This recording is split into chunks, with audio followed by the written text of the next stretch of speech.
Welcome to the Weekly Well. Today, continuing our look at 1 John, we want to look at chapter 3, and in particular verses 16 through 19. In these verses, Paul talks about our love being backed up by action. Love needs to be expressed by action.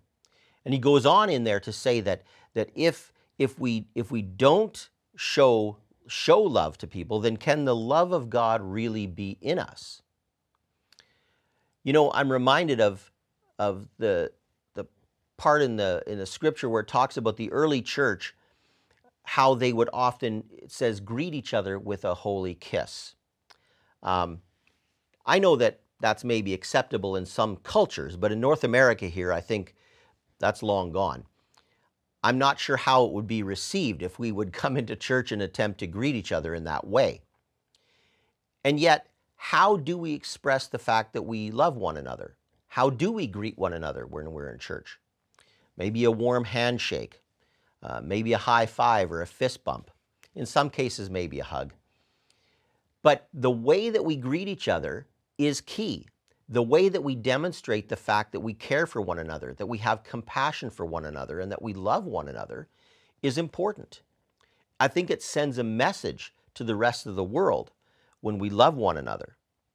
There's a song that was written in the 60s and popular in the 60s and 70s called "They'll Know We Are Christians by Our Love."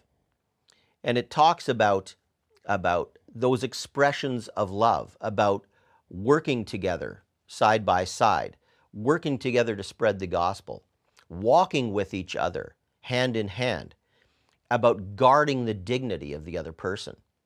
When we operate in those ways and when we do those things and love one another in that way, it sends a message to the world. It is a witness for the love of God in us.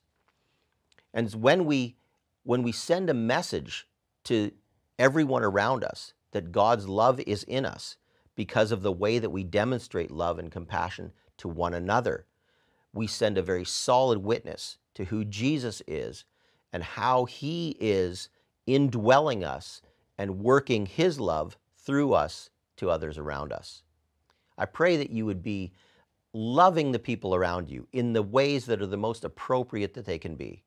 Thank you for tuning in. Love one another. God bless you, and we'll see you next week.